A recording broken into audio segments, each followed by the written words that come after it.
So here we are again back at GearHeadGeeks, where a couple of months ago I went on ahead and I started to restore some rubber parts, and I thought it would be better to go on ahead and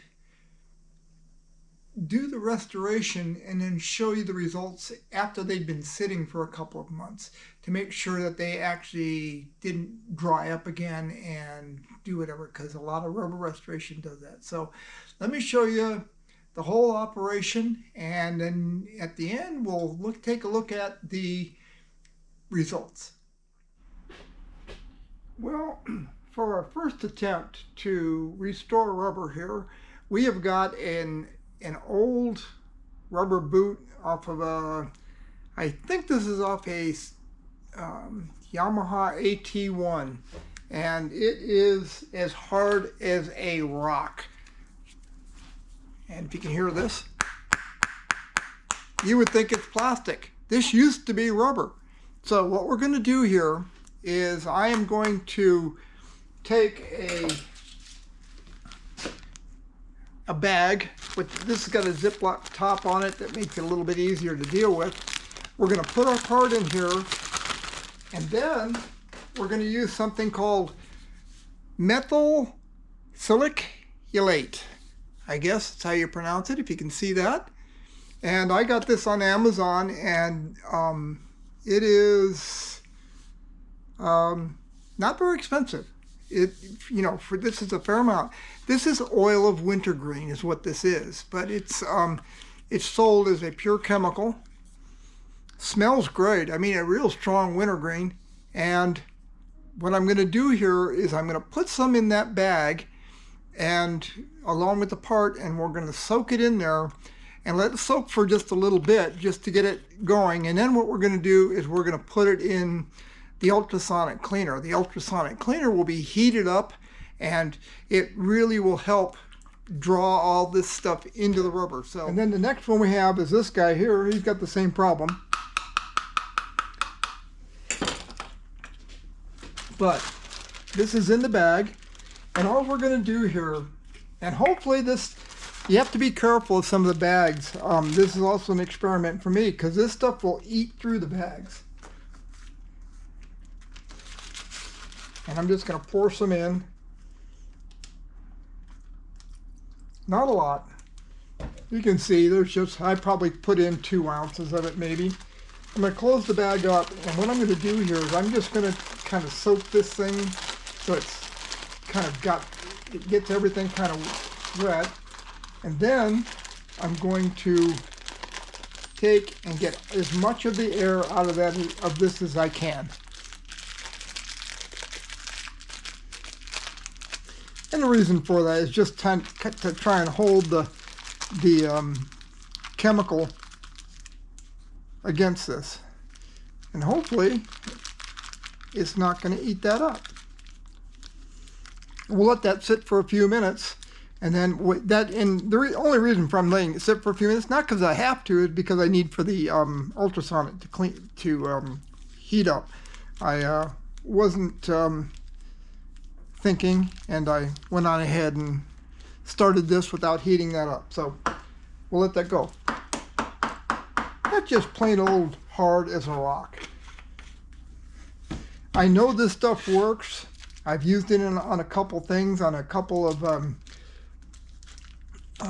rubber pieces that were really hard. This is about the hardest one I could possibly find. This thing is, again, like a rock, and we are going to do our best to turn this into a nice soft rubber part again. This piece is from a Yamaha YL1, a 1967 is my original one, and I got another one, but it doesn't fit the same as this. It's a slightly different model, and I'd really like to get this one back into service. You can see how big the carburetors are on a Yamaha YL1. But anyway, we're going to get this guy back to life too. I know we can get this one. The rubber up here that was never exposed to the elements is still soft, but you get down here, that's soft, hard as a rock. And these won't fit over the carburetors anymore. Okay, so it seems our ultrasonic cleaner, I put some hot water in here and it's already up to 45 degrees centigrade, so that's a good start.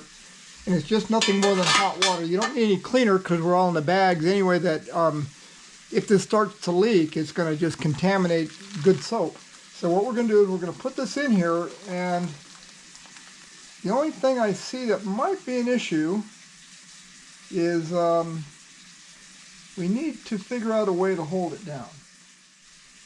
Well, I don't really have a good solution to hold that down, so what I think I'm going to do is just turn this thing on. It's going to make a bunch of noise, and we'll come back in after it's been cooking for a little while.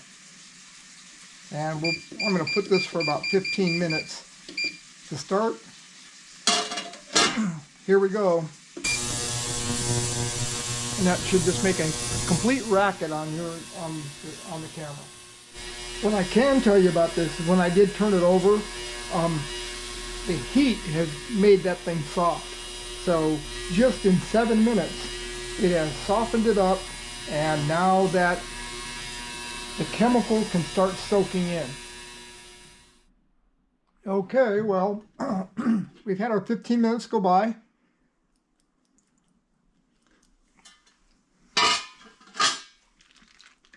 Let's see what it did. Interesting. Look at the color of the stuff. It is really, really turned, and there's all sorts of nasty little, that might be some water leakage in there. But so far, I want you to see this. It's just, right now it's soft and pliable, but that doesn't mean anything. This could be just the heat doing that. And it's a little stiff right here yet. So what I think I'll do is I'm going to put this in for another 10 minutes. Why not? I think I'll put that side down. That's a little stiff. And we'll give that another 10 minutes.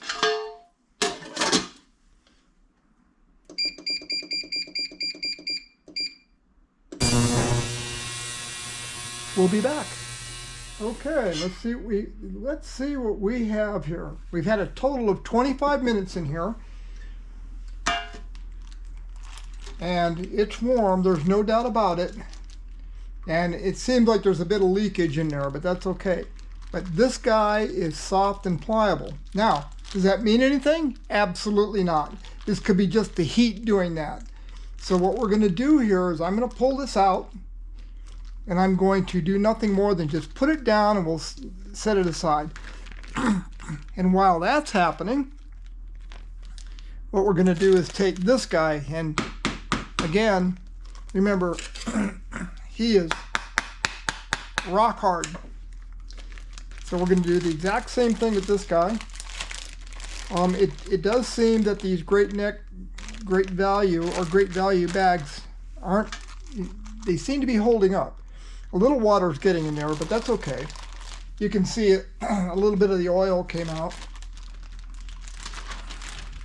But we're just here, we're experimenting here. Okay, same drill.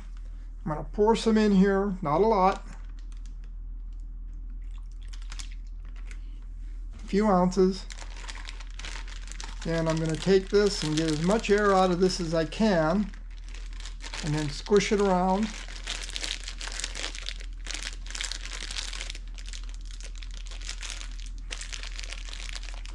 That'll be about it for me. And we'll just kind of let it work in there. Make sure it gets into everything.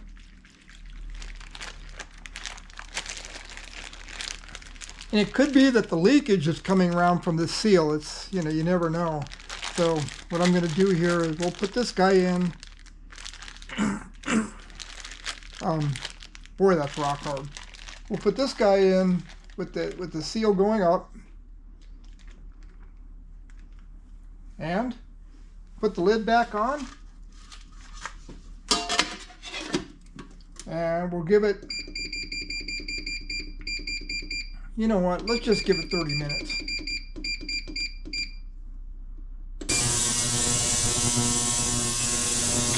And we'll be back. Okay, so here we go. it's been sitting in here for a little while, about 45 minutes. And so far, well, and it's very, very hot, so I can't really say, but right now it's soft and pliable. So what I'm going to do here is I'm going to leave this stuff in the bag and take it out. Now, once this is cooled down, it is definitely in need of some more time. I can move it, but it's still pretty rock hard.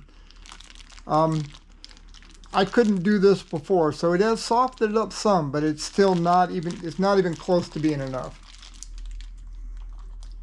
So I'm just gonna we'll let this soak in here for a little bit, and we'll continue on. So 25 minutes is not enough. So I have gone on ahead and let the parts soak overnight in the just outside in the cold. And to be quite honest, they were softer than they were, but they weren't quite good. So what we're going to do is we're going to throw them back in the ultrasonic with heat, and we're going to let them go for 30 minutes at a time. We'll pull it out and check it. We'll pull it out and check it, let it run some more until they're soft.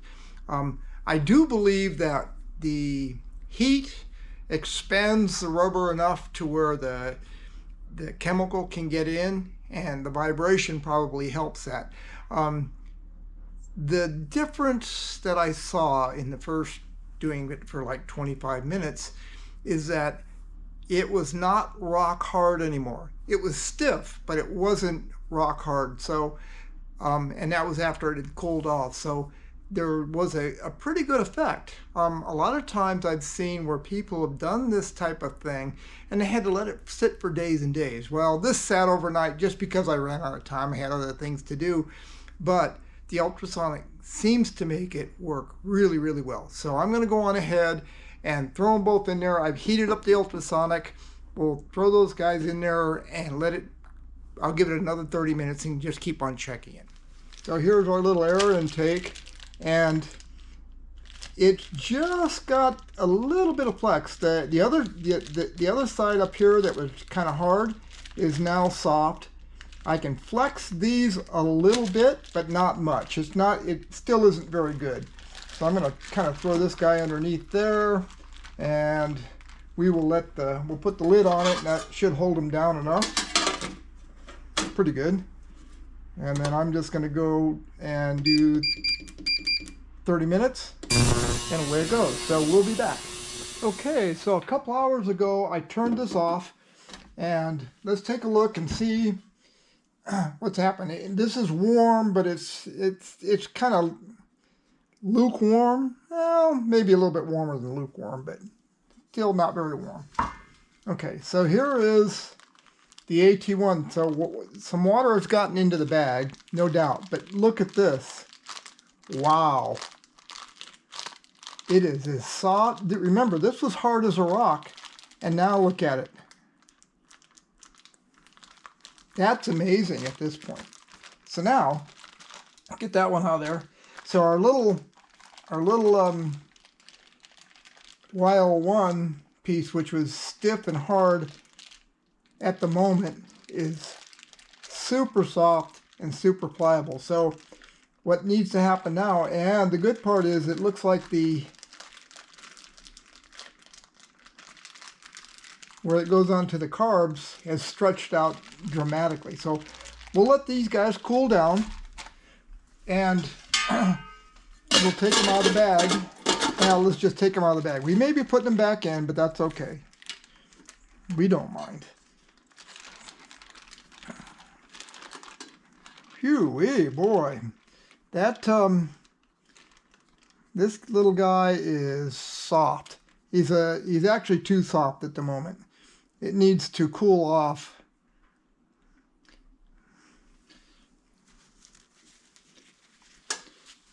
And shrink down a bit. And it will. I have experience using this stuff before where I left it in too long, and it does shrink down to its normal size. But as you can see, things are soft and pliable. This guy here is just a little bit too much. And I think that's probably because it was sitting in the fluid and this part wasn't sitting in as much. But it's still, excuse me, still soft and pliable.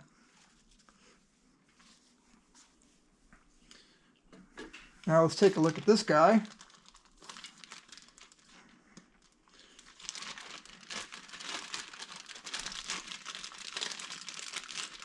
Oh yeah, this thing is definitely soft.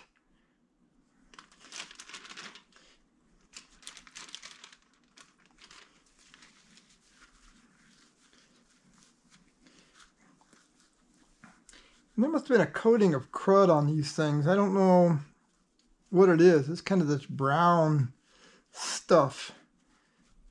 But most of it has come off now.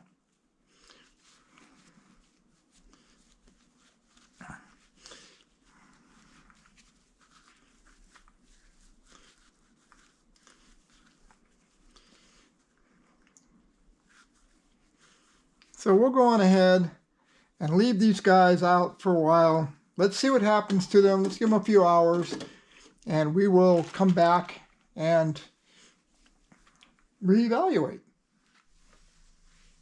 And so after sitting for months and months and months, these guys are just fine. They're nice and pliable, easy to work with. They're not mushy and they're not hard. And these have been sitting for approximately maybe 3 or 4 months. Again, perfect. I mean this is not a perfect piece, but it was hard as a rock, and it's a good demonstration of how well our methyl silicate, I guess how you pronounce it, works. And this is a oil of wintergreen chemical. I don't know if it's a, if oil of wintergreen is made out of this or this is a synthetic. I don't know what it is, but this is the stuff to use and it works extremely well on rubber. And it does smell like oil of wintergreen. These parts smell great, but they're nice and soft. And after months and months, because many times when people restore these things, after a few weeks, they're just hard as a rock again. And this is not happening with these. Are they as soft as they were? No, but they're just fine and they're lasting quite well. And you could probably put them back in the ultrasonic again and get them so they're completely soft for a long, and stay soft for whatever. But these are fine. This is great. This is easy. You could get your carburetors on very easily, no sweat. So the chemical we use, methyl silicate, whatever that is. This is the stuff to use to restore rubber. It works fantastic. Remember, this was rock hard. I mean, absolutely rock hard. You could not move it. You couldn't, and it's nice and pliable. And this is close to the way it was when it was new. This is not bad at all. It worked extremely well. So thanks for watching, and we'll see you next time here on GearHeadGeeks. And don't forget to subscribe. Don't forget to like. And again, we'll see you next time.